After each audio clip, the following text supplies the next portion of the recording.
ನಮಸ್ಕಾರ ಕರ್ನಾಟಕ ಉದ್ಯೋಗಿ ಮಿತ್ರ ಯೂಟ್ಯೂಬ್ ಚಾನೆಲ್ಗೆ ನಿಮಗೆಲ್ಲರಿಗೂ ಸ್ವಾಗತ. ಕರ್ನಾಟಕ ರಾಜ್ಯ ಪೊಲೀಸ್ ಕೆಎಸ್ಪಿ ಇಲಾಖೆಯು 2026ರ ಸಾಲಿನ ಪೊಲೀಸ್ ಕಾನ್ಸ್ಟೇಬಲ್ (ಪಿಸಿ) ಹುದ್ದೆಗಳ ನೇಮಕಾತಿಗೆ ಸಂಬಂಧಿಸಿದಂತೆ ಅಧಿಸೂಚನೆಯ ಪ್ರಕ್ರಿಯೆಯನ್ನು ಆರಂಭಿಸಿದೆ. ಸರಿಸುಮಾರು 5,700 ರಿಂದ 8,100ಕ್ಕೂ ಹೆಚ್ಚು ನಾಗರಿಕ, ಸಿವಿಲ್ ಮತ್ತು ಸಶಸ್ತ್ರ ಆರ್ಮ್ಡ್ ಪೊಲೀಸ್ ಕಾನ್ಸ್ಟೇಬಲ್ ಹುದ್ದೆಗಳ ಭರ್ತಿಗೆ ಇಲಾಖೆಯು ಸಿದ್ಧತೆ ನಡೆಸುತ್ತಿದೆ. ಆನ್ಲೈನ್ ಮೂಲಕ ಅರ್ಜಿ ಸಲ್ಲಿಸುವ ಅಧಿಕೃತ ಪ್ರಕ್ರಿಯೆ ಮತ್ತು ಅದಕ್ಕೆ ಬೇಕಾಗುವ ಪ್ರಮುಖ ವಿವರಗಳು ಇಲ್ಲಿವೆ. ಪ್ರಮುಖ ಮಾಹಿತಿ ವಿವರಗಳು: ವಿದ್ಯಾರ್ಹತೆ ದ್ವಿತೀಯ ಪಿಯುಸಿ, ಪಕ್ 12 ಸ್ಟ್ಯಾಂಡರ್ಡ್ ಅಥವಾ ತತ್ಸಮಾನ ವಿದ್ಯಾರ್ಹತೆ, ಡಿಪ್ಲೊಮಾ ಐಟಿಐ. ವಯೋಮಿತಿ ಕನಿಷ್ಠ 18 ವರ್ಷಗಳು. ಗರಿಷ್ಠ ವಯೋಮಿತಿ ಸಾಮಾನ್ಯ ವರ್ಗಕ್ಕೆ (ಜಿಎಂ) 25 ವರ್ಷಗಳು ಹಾಗೂ ಎಸ್ಸಿ/ಎಸ್ಟಿ/ಒಬಿಸಿ ಅಭ್ಯರ್ಥಿಗಳಿಗೆ ನಿಯಮಾನುಸಾರ ಸಡಿಲಿಕೆ ಇರುತ್ತದೆ.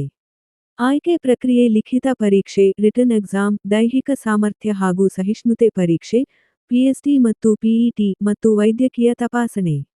ಆನ್ಲೈನ್ನಲ್ಲಿ ಅರ್ಜಿ ಸಲ್ಲಿಸುವ ವಿಧಾನ: ಅರ್ಜಿ ಸಲ್ಲಿಸುವ ಲಿಂಕ್ ಸಕ್ರಿಯಗೊಂಡಾಗ ನೀವು ಈ ಕೆಳಗಿನ ಹಂತಗಳನ್ನು ಅನುಸರಿಸಿ ಅರ್ಜಿ ಸಲ್ಲಿಸಬೇಕಾಗುತ್ತದೆ. ಅಧಿಕೃತ ವೆಬ್ಸೈಟ್ಗೆ ಭೇಟಿ ನೀಡಿ. ಮೊದಲು ksp.karnataka.gov.in ಅಥವಾ ಇಲಾಖೆಯ ನೇಮಕಾತಿ ಪೋರ್ಟಲ್ಗೆ ಭೇಟಿ ನೀಡಿ. ನೋಂದಣಿ ರಿಜಿಸ್ಟ್ರೇಷನ್ ನ್ಯೂ ರಿಜಿಸ್ಟ್ರೇಷನ್ ಲಿಂಕ್ ಮೇಲೆ ಕ್ಲಿಕ್ ಮಾಡಿ.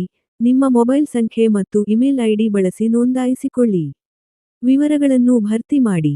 ನಿಮ್ಮ ವೈಯಕ್ತಿಕ ಮಾಹಿತಿ, ವಿಳಾಸ ಮತ್ತು ಶೈಕ್ಷಣಿಕ ವಿವರಗಳನ್ನು ನಮೂದಿಸಿ.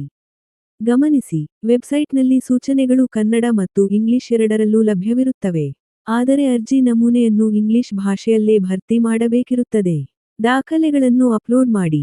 ನಿಮ್ಮ ಇತ್ತೀಚಿನ ಪಾಸ್ಪೋರ್ಟ್ ಅಳತೆಯ ಭಾವಚಿತ್ರ, ಸಹಿ ಮತ್ತು ಅಗತ್ಯವಿರುವ ಪ್ರಮಾಣಪತ್ರಗಳನ್ನು ನಿಗದಿತ ಸೈಜ್ನಲ್ಲಿ ಅಪ್ಲೋಡ್ ಮಾಡಿ. ಅರ್ಜಿ ಶುಲ್ಕ ಪಾವತಿ: ಚಲನ್ ಜನರೇಟ್ ಮಾಡಿ ಅಧಿಕೃತ ಬ್ಯಾಂಕ್ ಅಥವಾ ಅಂಚೆ ಕಚೇರಿಗಳಲ್ಲಿ ಅಥವಾ ಆನ್ಲೈನ್ ಮೂಲಕ ನಿಗದಿಪಡಿಸಿದ ಅರ್ಜಿ ಶುಲ್ಕವನ್ನು ಪಾವತಿಸಿ. ಅರ್ಜಿ ಪ್ರಿಂಟ್ ಪಡೆಯಿರಿ. ಶುಲ್ಕ ಪಾವತಿಸಿದ 2 ದಿನಗಳ ನಂತರ ನಿಮ್ಮ ಅರ್ಜಿಯ ಸಂಪೂರ್ಣ ಪ್ರಿಂಟುಟ್ ಅನ್ನು ಡೌನ್ಲೋಡ್ ಮಾಡಿಕೊಳ್ಳಬಹುದು. ಸೂಚನೆ: ಇಲಾಖೆಯು ಜಿಲ್ಲಾವಾರು ಹುದ್ದೆಗಳ ವರ್ಗೀಕರಣದ ಸಿದ್ಧತೆಗಳನ್ನು ಮಾಡಿಕೊಳ್ಳುತ್ತಿದ್ದು, ಆನ್ಲೈನ್ ಅರ್ಜಿ ಸಲ್ಲಿಕೆಯ ಸಂಪೂರ್ಣ ವೇಳಾಪಟ್ಟಿ ಮತ್ತು ಲಿಂಕ್ ಅಧಿಕೃತ ವೆಬ್ಸೈಟ್ನಲ್ಲಿ ಶೀಘ್ರದಲ್ಲೇ ಲಭ್ಯವಾಗಲಿದೆ. ಯಾವುದೇ ಅನಧಿಕೃತ ವೆಬ್ಸೈಟ್ಗಳ ಮೂಲಕ ಅರ್ಜಿ ಸಲ್ಲಿಸಬೇಡಿ ಹಾಗೂ ಇಲಾಖೆಯ ಅಧಿಕೃತ ಪೋರ್ಟಲ್ ಅನ್ನು ಮಾತ್ರ ಗಮನಿಸುತ್ತಿರಿ. ಈ ವಿಡಿಯೋ ನಿಮಗೆ ಇಷ್ಟವಾದರೆ ಲೈಕ್ ಅನ್ನು ಒತ್ತಿ ಹಾಗೂ ಉದ್ಯೋಗಿ ಮಿತ್ರ ಯೂಟ್ಯೂಬ್ ಚಾನೆಲ್ ಅನ್ನು ಸಬ್ಸ್ಕ್ರೈಬ್ ಮಾಡಿ ಬೆಲ್ ಐಕಾನ್ ಅನ್ನು ಒತ್ತಿ. ಧನ್ಯವಾದಗಳು.